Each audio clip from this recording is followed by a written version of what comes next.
Bismillahirrahmanirrahim. Alhamdulillahirabbil alamin. Wa bihi nasta'inu ala umuri dunya waddin. Wassalatu wassalamu ala sayyidil anbiya wal mursalin Sayyidina Muhammadin wa ala alihi wa sahbihi ajmain. Wala haula wala quwata illa billahil aliyyil azim. Amma ba'd. Para hadirin, para mustami'in yang dimuliakan oleh Allah Subhanahu wa ta'ala, pada kesempatan kali ini kita akan membaca satu bab yang berkaitan tentang wajibnya mendidik dan mengajar keluarga, mendidik dan mengajar anak-anak daripada perkara-perkara agama, pengetahuan agama, yang semua itu adalah merupakan kewajiban daripada orang tua. Allah, An-Nabi SAW mengatakan, kullukum ra'in, dan kemudian dikatakan wa kullukum mas'ulun an ra'iyatih. Setiap masing-masing menjadi pemimpin, setiap masing-masing menjadi penanggung jawab. Seorang pemimpin harus bertanggung jawab dan akan dimintai pertanggungjawabannya nanti di hari kiamat. Seorang suami bertanggung jawab mengurusi keluarganya. Seorang istri bertanggung jawab mengurusi daripada urusan rumah suaminya. Seorang alim bertanggung jawab akan ilmu yang ada di dadanya. Seorang murid bertanggung jawab dalam mencari ilmu Allah Subhanahu wa ta'ala. Dan masing-masing akan dimintai pertanggungjawabannya di hadapan Allah Subhanahu wa ta'ala. Oleh karena itu, kita di zaman ini mempunyai keluarga, mempunyai anak. Bisa jadi keluarga itu menjadi bencana bagi kita, dan bisa jadi keluarga kita, anak-anak kita bisa menjadi kebahagiaan bagi kita nantinya. Bisa membawa kebahagiaan untuk keluarga, bisa juga sebaliknya membawa kesengsaraan. Tergantung daripada orang tua yang mendidik daripada anaknya. Oleh karena itu dikatakan bahwasanya di hari kiamat nantinya anak pun akan menuntut orang tuanya. Anak pun akan mengatakan, orang tuaku tidak mengajariku agama, orang tuaku tidak pernah mengajariku Al-Quran, orang tuaku tidak pernah memerintahku untuk sholat. Sehingga tatkala dia ditanya oleh Allah Subhanahu wa ta'ala, betulkan bahwasanya kamu tidak pernah memerintah anakmu sholat, tidak pernah mengajarinya ilmu agama?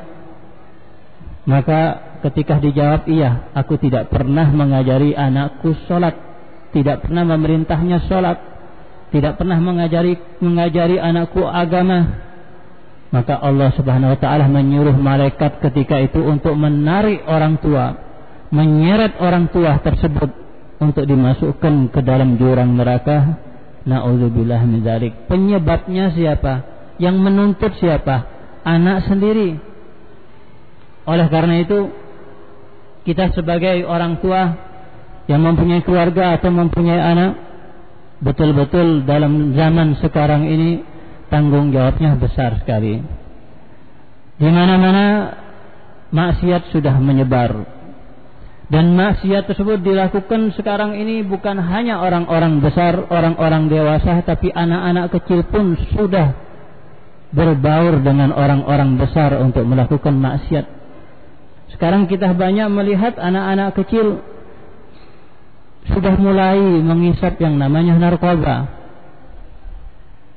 Sudah berani menghisap narkoba, berarti sudah Masya Allah. Bahkan baru-baru ini saya sendiri melihat di televisi satu berita ada 5 anak. 5 anak SD. Ada yang umurnya 9, 10 tahun, sekitar itu, memperkosa 2 anak perempuan. Umurnya masih 7 tahun, 9 tahun. Dikeroyok, diperkosa. Yang ngeroyok siapa? Yang memperkosa siapa? Anak SD yang umurnya masih 9 tahun, 10 tahun. Yang diperkosa anak perempuan umurnya 7 tahun, 9 tahun. 5 orang, anak kecil semuanya memperkosa anak kecil yang umurnya 7-9 tahun. Akibat apa? Akibat seringkali melihat video porno. Kenapa kok bisa melihat video porno? Karena kurangnya pengawasan orang tua terhadap anak-anak mereka. Kemudian jika terjadi seperti ini, apakah berarti orang tua tersebut bebas karena bukan dia yang melakukan maksiat tersebut? Jangan kira bebas. Jangan dikira dia lepas. Makanya dikatakan oleh Allah Subhanahu wa taala, yauma yafirul mar'u min akhi wa ummihi wa abi wa sahibatihi wa bani. Dikatakan bahasanya nanti di hari akhir semua lari daripada keluarganya. Seseorang akan lari dari orang tuanya, lari dari ayahnya, lari dari ibunya, bahkan lari dari anaknya. Suami lari dari istrinya, istri lari dari suaminya. Kenapa kok lari? Takut dimintai atau takut dituntut. Masing-masing takut dituntut. Ya Allah, ini anak punya orang tua, tidak pernah memerintah anak sholat. Ya Allah, ini anak punya anak, telah melakukan gini-gini. Semuanya akan lari karena takut dituntut. Bahkan dikatakan dalam hadis, awal ma yata'alaq bil mar'i yaumal qiyamah ahlu. Pertama kali yang nantinya akan menuntut orang di hari kiamat adalah keluarganya sendiri. Keluarganya sendiri yang pertama kali akan menuntutnya dia. Ya Allah, ini telah menzalimiku. Ya Allah, orang tuaku telah mengajariku maksiat. Orang tuaku tidak pernah mengajariku mengenal Rasulullah SAW dan seterusnya. Oleh karena itu pernah satu orang datang kepada Sayyidina Umar bin Khattab, Amirul Mukminin radhiyallahu an. Kemudian orang tersebut mengadu kepada Amirul Mukminin, ya Amirul Mukminin, aku punya anak ini kurang ajar. Aku punya anak ini durhaka kepada orang tuanya. Dia gini-gini dan gini-gini. Maka Amirul Mukminin Sayyidina Umar bin Khattab pun memanggil anak tersebut. Setelah datang anak tersebut, maka Sayyidina Umar bin Khattab pun bertanya kepada anak tersebut, betulkah kamu melakukan gini? Betulkah kamu berdurhaka kepada orang tuamu? Maka si anak menjawab, iya ya Amirul Mukminin, betul apa yang dikatakan oleh orang tuaku. Kemudian Amirul Mukminin Sayyidina Umar menasihati anak tersebut, memarahi anak tersebut. Setelah dimarahi habis-habisan, si anak kemudian bertanya kepada Amirul Mukminin, ya Amirul Mukminin, kalau orang tua mempunyai hak terhadap anaknya, apa si anak mempunyai hak terhadap orang tuanya? Maka Sayyidina Umar bin Khattab menjawab, iya. Bukan hanya orang tua yang mempunyai hak atas anaknya, tapi anak pun juga mempunyai hak atas orang tuanya. Lantas si anak tersebut bertanya lagi, apa hak si anak terhadap orang tuanya?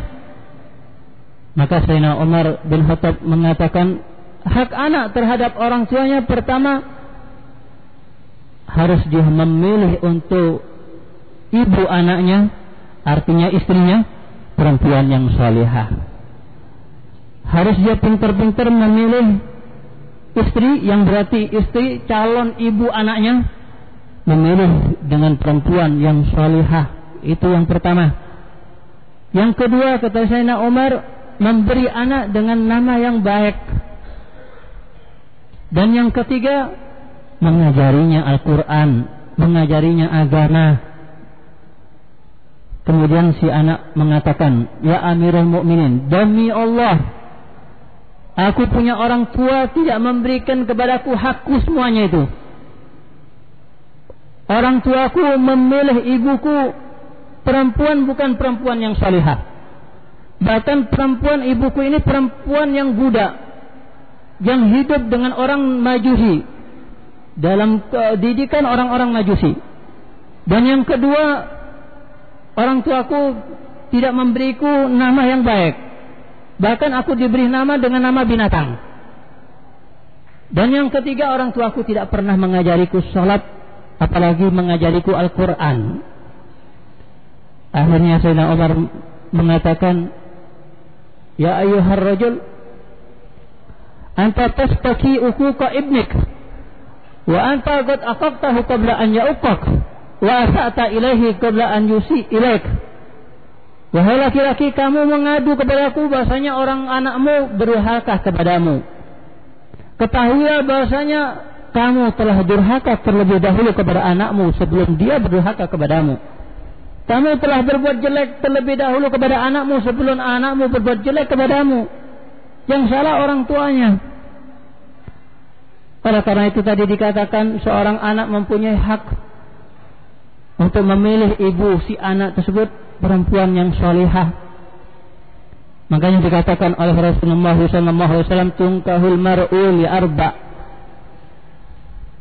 Tunkahul mar'u li arba, limaliha, wali hasabiha, wali jamaliha, wali diniha, fatsar bidati din taribat yadak.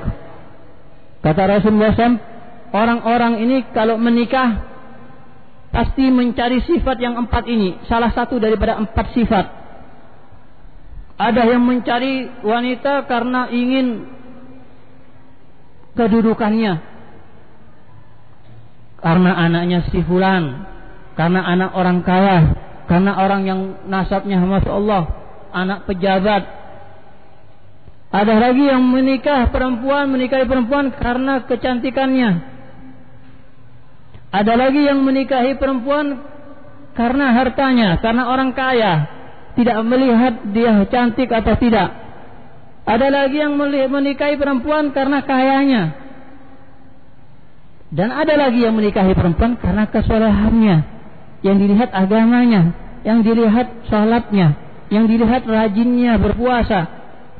Maka ketahuilah, kata Rasulullah, fatsar bizatiddin, kalau kamu menikah, kata Rasulullah, carilah yang agamanya bagus. Taribat yadak, kalau tidak melakukan itu, kamu nantinya akan fakir. Artinya apa? Tidak akan barokah dalam pernikahanmu. Makanya dikatakan, ketahuilah bahasanya orang yang menikah, man nakaha imra'ah li maliha wa li jamaliha harramahullahu malaha wa jamalaha. Barang siapa yang menikah perempuan karena melihat kecantikannya aja, atau melihat hartanya aja, atau melihat dua-duanya aja, tidak melihat agamanya, maka Allah Subhanahu wa ta'ala akan mengharamkan kedua-duanya.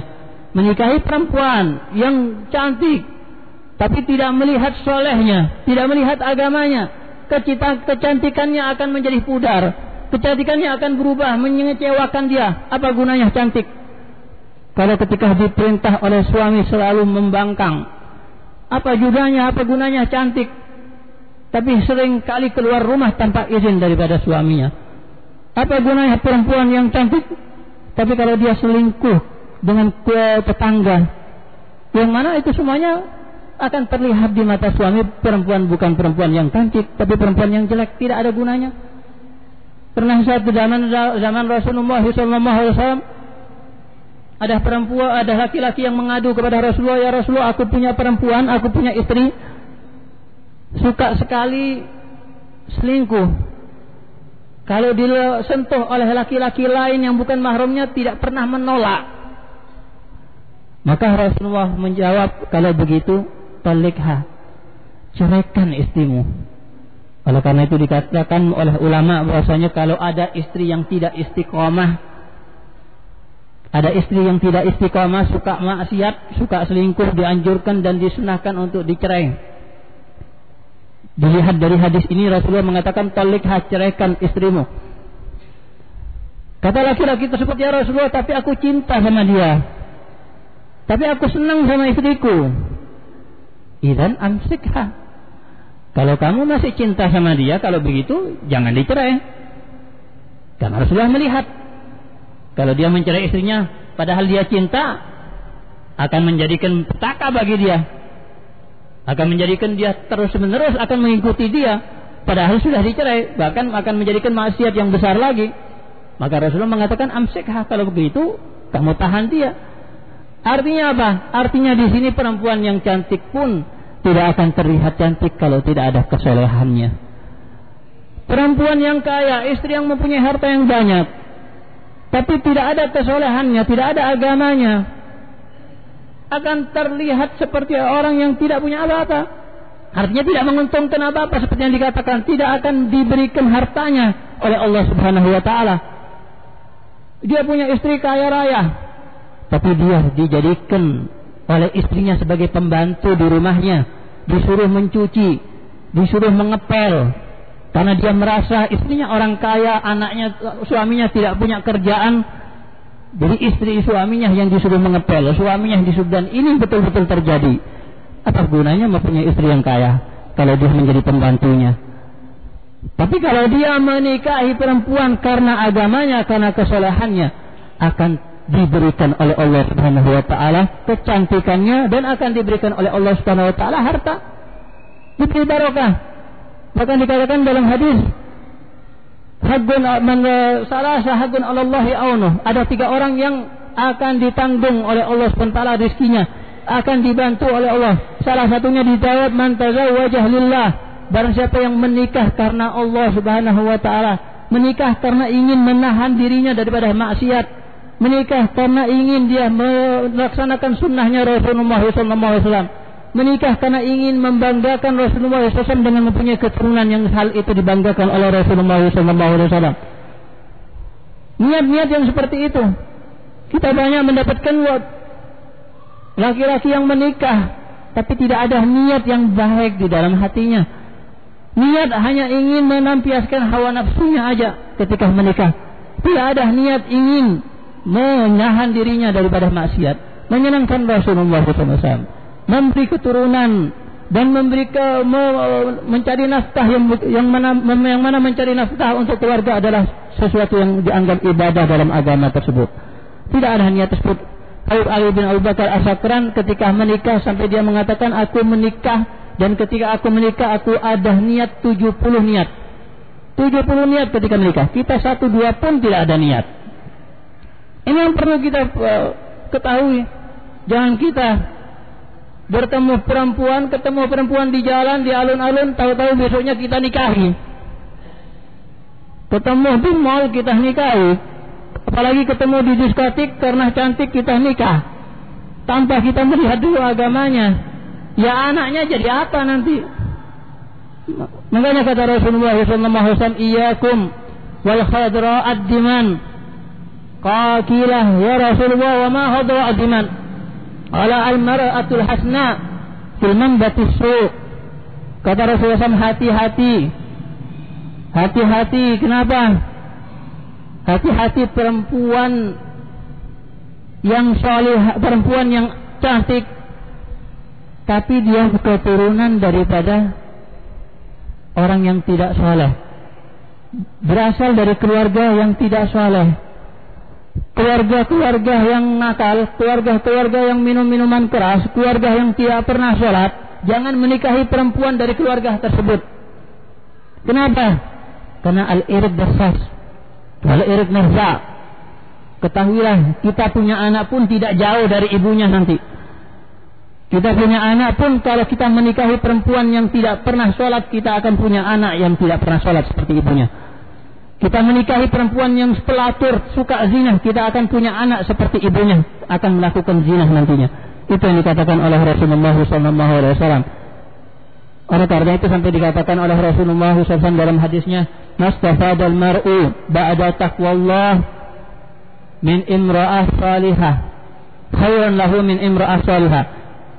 Seseorang mukmin tidak mendapatkan keuntungan dari Allah Subhanahu wa taala yang keuntungan itu lebih baik setelah takwa kepada Allah, yang lebih baik daripada mendapatkan istri yang salihah.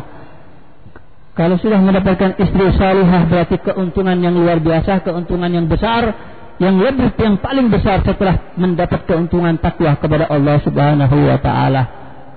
Oleh karena itu, nah kita punya anak pun punya hak untuk memilih istri yang salihah. Dikatakan bahasanya al-madrasatul ulah lil walad. Seorang ibu adalah pelajaran atau sekolah pertama bagi seorang anak. Pertama kali si anak belajar adalah belajar daripada ibunya. Kalau ibunya sudah tidak genah, maka anak akan tidak genah. Kalau ibunya sudah suka minum khamar, maka anak pun juga demikian. Ibunya sudah biasa melakukan maksiat, si anak pun akan seperti ibunya akan suka melakukan maksiat kepada Allah Subhanahu wa taala. Itu yang pertama. Yang kedua, kata Sayyidina Umar tadi, hak seorang anak adalah memberi nama dengan nama yang baik. Berilah nama kepada anak dengan nama-nama Nabi Muhammad, Nabi Nuh, Isa, wa Musa, Ibrahim, Ismail. Berilah nama dengan nama-nama sahabat Abu Bakar, Umar, Ali, Utsman. Berilah nama dengan nama-nama anak-anak Rasulullah SAW, Abdullah, Ibrahim, wa Qasim, wa Zainab, Ummu Kulsum, wa Fatimah. Berilah nama dengan nama istri-istri Rasulullah SAW, Khadijah, Aisyah, dan seterusnya. Beri nama dengan nama-nama yang solihah. Beri nama dengan nama-nama perempuan-perempuan yang solihat, laki-laki yang soleh, laki wali-wali Allah Subhanahu wa taala. Jangan memberi nama asal-asalan. Ada anak diberi nama Fir'aun namanya. Loh, kok diberi? Karena ada di Quran Fir'aun. Berarti ada di Quran, diambil nama tersebut tanpa mengetahui maknanya. Ingat katanya Ibn Qayyim, bahwasanya antara nama dengan pribadi orang yang mempunyai nama ada ikatan yang luar biasa, ada hubungan dan pengaruh yang luar biasa. Artinya kalau punya nama yang baik, itu pengaruhnya akan membawa pengaruh yang baik bagi seorang yang mempunyai nama. Mempunyai nama yang jelek akan memberi pengaruh yang besar, bahwasanya anak atau orang yang mempunyai nama yang jelek akan menjadi jelek juga. Rasulullah suka sekali dan sering kali merubah nama-nama yang dilihat jelek dan dirubah dengan nama yang baik. Pernah Sayyidina Ali ketika mempunyai anak pertama Sayyidina Ali, Sayyidina Hasan, ketika lahir sama Sayyidina Ali diberi nama apa? Diberi nama Harb. Yang Harb ini artinya perang. Orang Arab suka nama yang keras-keras. Ketika ditanya sama Rasulullah, ya Ali, samaita bimin, kamu beri nama siapa? Kata Sayyidina Ali, samaituhu Harban, aku beri nama dengan nama Harb. Dalla Hasan, jangan Harb, perang terus nantinya. Tapi kasih nama dengan nama yang baik, Hasan. Dikasih nama Hasan sama Sayyidina Ali, karena yang mempunyai hak untuk memberi nama adalah orang tua laki-laki. Kemudian mempunyai anak yang kedua, ditanya lagi sama Rasulullah, ya Ali, kamu beri nama siapa anakmu? Ya Rasulullah, Harb. Yang kemarin ditolak, sekarang dikasih nama Harb lagi. Ya Ali, jangan Harb, kasih nama Husain. Anak ketiga lahir lagi, ditanya lagi oleh Rasulullah, sampai temen, dikasih nama Harb lagi sama Sayyidina Ali. Siapa tahu mungkin diterima sama Rasulullah. Tetap sama Rasulullah tidak diterima, jangan Harb, tapi kasih nama Muhassin. Hasan, Husain, Muhassin. 5 anak Sayyidina Ali dari Sayyidina Fatimah Zahra. 2 selanjutnya perempuan, Sayyidina Ummu Kulsum, Sayyidatunah Zainab. Pernah Rasulullah SAW lagi bertemu dengan perempuan, ditanya, Mas Muki, siapa namamu? Maka dia menjawab, Asia, yang artinya aku orang yang suka bermaksiat. Namanya Asia, aku yang suka bermaksiat. Kata Rasulullah, jangan Asia, berilah nama dengan nama yang bagus, anti Jamilah. Sekarang kamu Jamilah namanya, jangan Asia, maksiat terus akhirnya. Oleh karena itu dikatakan oleh Sa'id bin Musayyib, Sa'id bin Musayyib bercerita, aku punya kakeknya dia satu zaman dengan Rasulullah SAW. Kakeknya dia bertemu Rasulullah, kemudian ditanya, siapa namamu? Maka dia menjawab, namaku Huzun. Namaku Huzun, yang artinya sedih. Namanya sedih. Ini kalau sedih namanya akan sedih terus kan? Katanya Rasulullah, sudah, biar tidak sedih terus ente, mulai sekarang anak kasih nama ente Sahal. Kata orang tersebut, ya Rasulullah, aku tidak mau merubah namaku, karena namaku itu diberi nama oleh orang tuaku. Aku tidak akan merubah nama yang sudah diberi nama oleh orang tuaku. Menolak dia dirubah. Akhirnya tetap namanya Huzun. Katanya Sa'id bin Musayyib, kakekku ini selama hidupnya tetap dalam keadaan sedih terus, tidak pernah senang hidupnya. Ini kaitannya seperti itu. Bahkan pernah juga zaman Sayyidina Umar bin Khattab. Di zaman Sayyidina Umar bin Khattab ada laki-laki yang bertemu. Ditanyalah namanya. Siapa namamu? Maka dia menjawab, namaku Jamrah, bara api. Dia punya siapa? Nama siapa? Jamrah, bara api.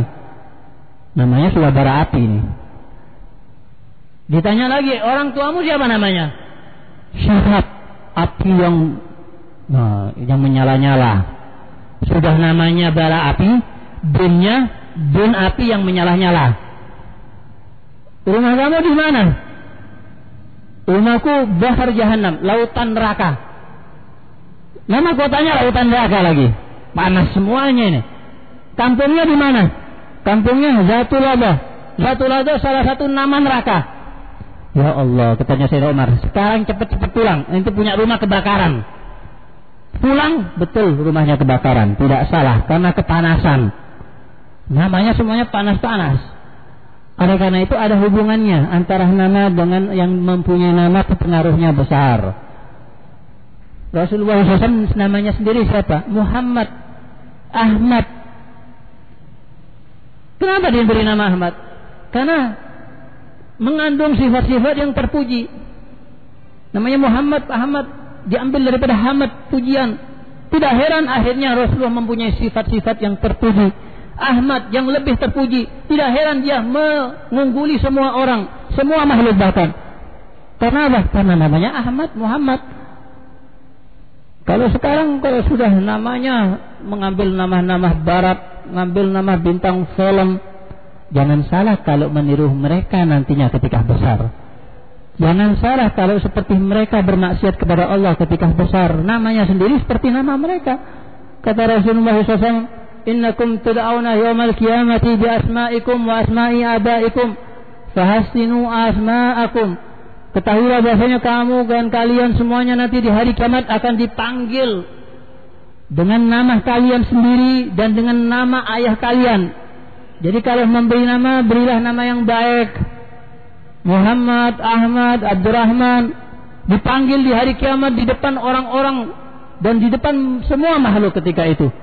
Malu kan ketika dipanggil Muhammad, setelah itu Sujono atau Agustinus, namanya setelah malu. Kita punya nama malu. Ya, apalagi nama-nama mereka yang dipakai nama-nama orang-orang Kristen, orang-orang Yahud, orang-orang yang main bintang film. Apa tidak ada nama di agama Islam? Orang Kristen pun, orang kafir mungkin heran. Apa orang Islam ini tidak punya nama lain kok ikut-ikutan memilih nama kita? Mungkin seperti itu pikiran mereka. Nama-nama yang dipakai oleh nama-nama orang kafir. Jangan salah, man tasabbaha biqaumin fahuwa minhum. Barang siapa yang menyerupai sekelompok orang, maka akan dia digolongkan dengan sekelompok orang tersebut. Kedua, yang berkaitan dengan pelajaran ini, hak seorang anak atas orang tuanya adalah memberinya pelajaran agama, memberinya pemahaman agama. Zaman sekarang ini zaman yang betul-betul sangat menyedihkan. Ketika anak ditanya siapa ayah Rasulullah, tidak usah jauh-jauh, kakek Rasulullah yang kelima siapa, kakek Rasulullah yang keenam siapa. Hanya ditanya ayah Rasulullah tidak tahu. Hanya ditanya di mana Rasulullah dilahirkan tidak tahu. Di mana Rasulullah meninggal tidak tahu. Siapa ibu Rasulullah, apalagi ayahnya tidak tahu. Apalagi kakeknya Rasulullah. Dikira itu tidak wajib. Itu sesuatu yang wajib diajarkan kepada anak-anak kita. Kalau anak-anak kita sudah tidak mengenal siapa Rasulullah, namanya aja tidak tahu, nama orang tuanya aja tidak tahu, bagaimana anak-anak kita ini akan mencintai Rasulullah? Kalau tidak kenal, dikatakan tidak kenal berarti tidak sayang, tidak cinta. Tidak akan cinta kecuali setelah kenal, tidak akan sayang kecuali setelah kenal. Akhirnya yang terjadi apa? Anak-anak kita punya idola-idola orang-orang kafir. artis-artis, pemain-pemain bola. Kenapa? Karena mereka yang kenal itu. Kenapa mereka mengidolakan orang-orang kafir? Karena yang mereka kenal mereka. Kok tidak mengidolakan Rasulullah? Karena mereka tidak kenal Rasulullah. Siapa Rasulullah itu? Bagaimana akhlaknya Rasulullah? Bagaimana perjuangannya Rasulullah? Bagaimana keistimewaan Rasulullah? Tidak dikenal oleh mereka. Bagaimana akan mengidolakan Rasulullah? Bagaimana akan mencintai Rasulullah? Yang salah siapa? Orang tuanya. Jangan berarti kita nantinya akan lepas. Yang penting saya kenal Rasulullah. Itu tanggung jawab kita. Allah Subhanahu wa taala tidak mengatakan hanya mengatakan ku anfusakum, tapi Allah Subhanahu wa taala mengatakan ku anfusakum wa ahlikum naro. Selamatkan diri kalian dan keluarga kalian, bukan selamatkan diri kalian aja, selamatkan diri kalian dan keluarga kalian naro daripada api neraka. Apa katanya Ibn Abbas? Bagaimana menyelamatkan keluarga kita? Faqihuhum wa addibuhum fid din. Didiklah dengan didikan Islam. Ajarilah dengan ajaran Islam. Zaman sekarang ini orang tua tidak susah. Kalau ditanya orang tua, kalau si anak ditanya tidak mengenal nasab atau ayah Rasulullah, tidak susah orang tua. Tapi coba kalau kita bandingkan, ketika kita punya anak tidak lulus di sekolah, susah enggak? Susah. Tidak bisa komputer anak kita, itu susah, masalah. Kalau tidak bisa punya ijazah, itu masalah. Kalau tidak bisa atau tidak sholat anak kita, sudah apa-apa. Tidak mengenal Rasulullah, tidak apa-apa. Tidak ada kesusahan sama sekali. Bahkan tidak diperintah, tidak diajari. Anak-anak tidak bisa ngaji biasa. Ini zaman sekarang seperti ini. Kalau ditanya tentang pelajaran umum bisa semua. Artis-artis pemain bola bisa semua. Umur-umurnya tahu. Tapi ditanya Rasulullah umurnya tidak tahu. Apa yang menyelamatkan nanti di akhirat Rasulullah? Apa mereka-mereka yang memberi syafaat kepada kita? Siapa? Nanti pikir. Yang telah menyelamatkan kita dari api neraka siapa? Dan apa manfaatnya kita mengidolakan mereka? Apa memberi manfaat kepada kita? Membandingkan kalau kita mencintai Rasulullah, kalau kita mengidolakan Rasulullah SAW, berapa beruntunglah dan sangat beruntung dengan memberi kita akan diberikan syafaat oleh Rasulullah SAW. Yang mana kita zaman sekarang ini zaman yang amal kita pun tidak bisa kita andalkan. Kita tidak punya amal sholat yang luar biasa. Sholat kita mungkin hanya 5 waktu ataupun sunah-sunah sedikit. Itu pun kita lakukan dengan tanpa khusyuk. Itu pun dengan kita lakukan tanpa hudur, tanpa menangis kepada Allah, tanpa kita merasakan nikmat sama sekali. Kita mengaji pun, ya untung-untung kalau kita mengaji satu hari setiap hari bisa. Tapi kebanyakan Quran di rumahnya hanya pajangan aja. Paling-paling Ramadan baru kebuka itu Quran. Yang dibaca setiap harinya Quran, bukan Quran. Kita mau ngitung uang, Masya Allah setiap hari kita hitung uang. Ngitung tasbih, baca subhanallah tidak pernah. Sholawat kepada Rasulullah tidak pernah. Sedekah kita berapa? Setiap hari apa kita sedekah? Berapa kali kita sedekah? Apa amal kita? Apa kita tahajud nangis kepada Allah SWT? Tidak ada amal yang kita andalkan. Kalau kita tidak mengharap syafaatnya Rasulullah SAW. Tapi apakah kita akan diberi syafaat sama Rasulullah kalau kita tidak mengenal? Anak kita apa diberi syafaat oleh Rasulullah kalau tidak mencintai Rasulullah SAW? Jangan diharapkan. Oleh karena itu tanggung jawab orang tua. Dan dalam hal ini, dalam bab ini, Al-Habib Abdullah Haddad mengatakan wujub ta'limil ahal wal aulad al-faraid ad-diniyah, wajib mengajari keluarga dan anak-anak tentang pengetahuan atau kewajiban agama. Pertama kali dia mengatakan kama yajibu alayka an tata'allam fi nafsik, yajibu alayka aidan an tu'allim ahlaka wa auladak. Pertama kita sendiri, kita harus belajar agama. Kita diperintah oleh Allah untuk ibadah. Wa ma khalaqtul jinna wal insa illa liya'budun. Kita diciptakan sebagai manusia dan juga jin diciptakan oleh Allah bukan karena apa-apa, tapi karena untuk ibadah kepada Allah. Tapi ibadah itu tidak bisa kita lakukan kalau tanpa ilmu. Bagaimana kita sholat kalau kita tidak tahu rukun-rukun sholat? Bagaimana kita sholat yang dengan sempurna kalau kita tidak tahu apa-apa yang membatalkan sholat? Bagaimana sholat kita akan sah kalau kita tidak mengetahui syarat-syaratnya sholat? Bahkan ulama sudah jelas-jelas mengatakan di kitab-kitab mereka bahwasanya yang siapa aja yang melakukan ibadah dan dia tidak mengerti yang mana yang rukun, yang mana yang sunnah, maka ibadahnya dianggap tidak sah. Sholat, tapi kalau ditanya yang mana yang rukun, yang mana yang sunnah, tidak bisa mengerti. Tidak sah ibadah seperti itu. Pertama kita harus mempelajari sebelum ibadah, harus mempunyai ilmu akan yang berkaitan dengan ibadah tersebut. Kita dulu yang belajar. Setelah kita mendapatkan ilmu, kita mengamalkan ilmu yang kita dapatkan, kita ajarkan ilmu tersebut kepada keluarga kita, istri kita, anak kita, orang yang ada di rumah kita. Itu juga tanggung jawab kita semuanya. Ala sabili fardil kifayah, bukan hanya seorang ayah, ibu pun juga wajib, kakek pun juga wajib, nenek pun juga wajib. Siapapun yang tidak melakukan kewajibannya di antara mereka, semuanya akan berdosa. Bukan hanya ayahnya aja yang berdosa, bukan hanya ibunya aja yang berdosa, kakek neneknya pun juga ikut berdosa. Itu tanggung jawab semua.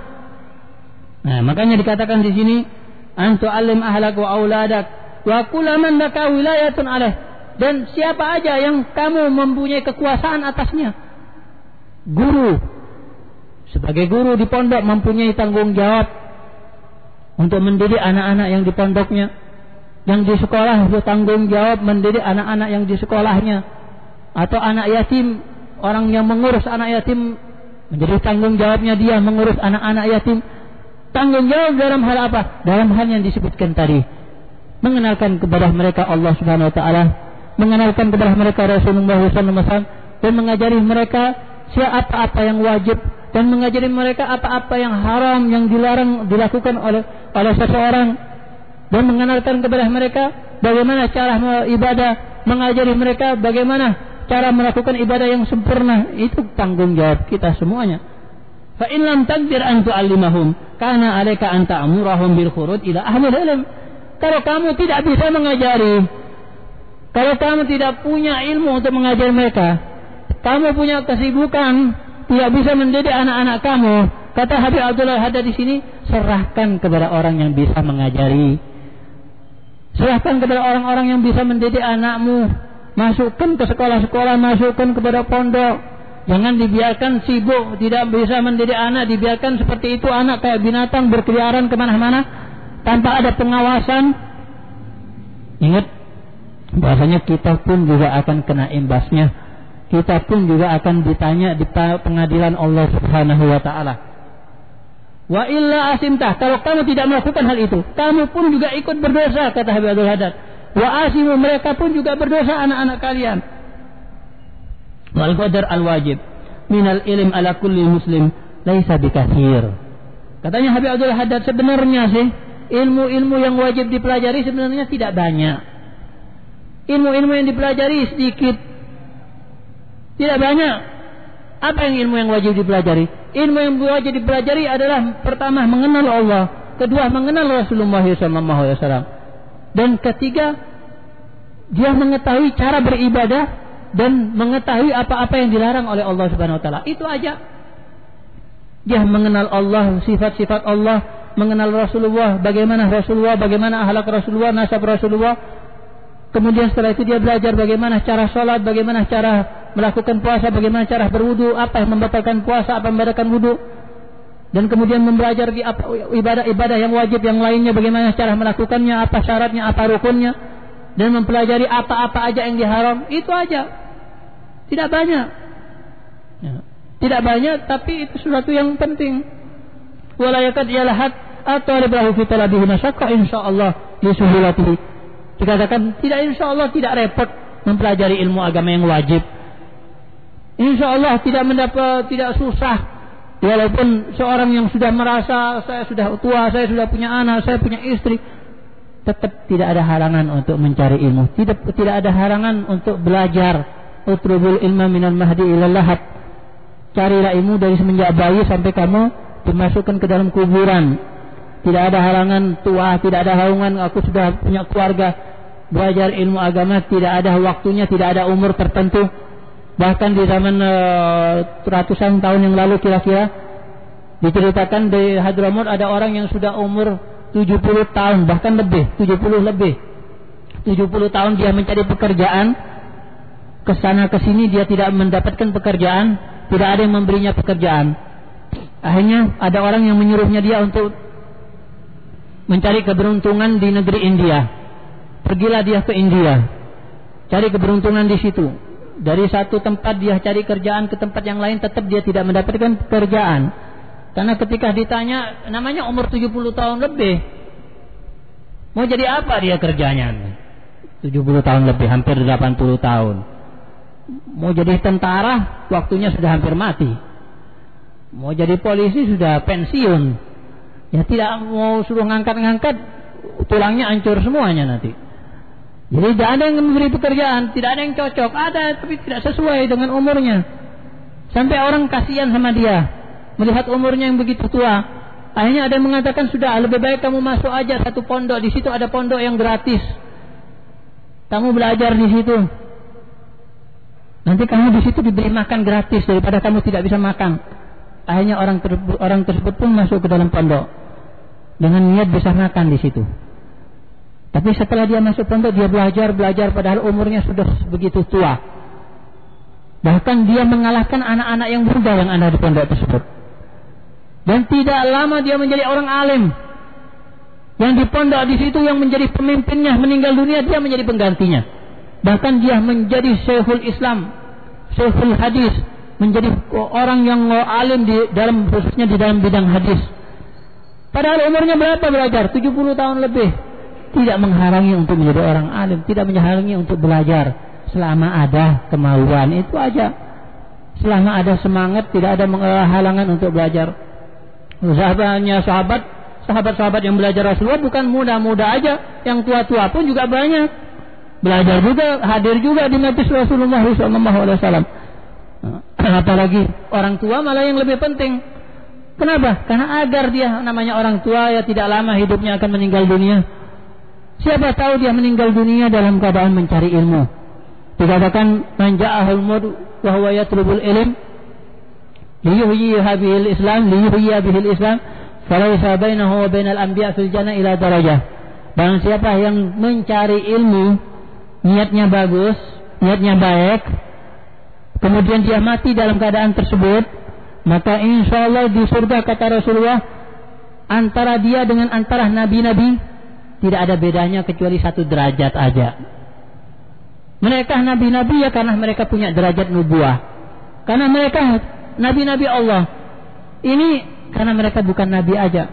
Bahkan dikatakan bahwasanya orang yang mati dalam keadaan menuntut ilmu, nanti di kuburannya akan diajari oleh malaikat. Yang mengajari malaikat Jibril, malaikat Mikail.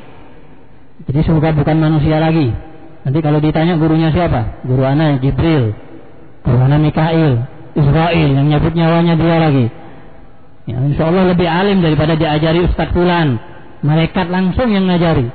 Dan nantinya dibangkitkan dari kuburan bersama golongannya ulama. Bukan lagi dianggap orang biasa, tapi dianggap sebagai ulama. Padahal dia mati dalam keadaan masih belajar, belum alim, belum pinter. Tapi karena meninggalnya dalam keadaan belajar, dia dianggap sebagai ulama di akhirat nanti. Nah itu malah yang kita tidak hanya belajar itu harus setiap hari, hanya 1 minggu sekali belajar, hadir majelis, apalagi setiap hari, itu sudah dianggap seorang murid dan penuntut ilmu agama.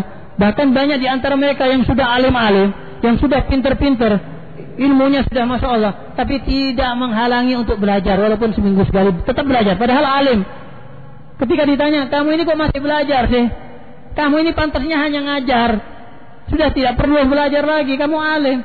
Tidak, aku ingin aku meninggal dalam keadaan dicatat oleh Allah, meninggal dalam keadaan mencari ilmu, sehingga meninggal dalam keadaan sebagai fadilah yang tadi dikatakan derajatnya dia dengan derajat Nabi nanti tidak berbeda jauh.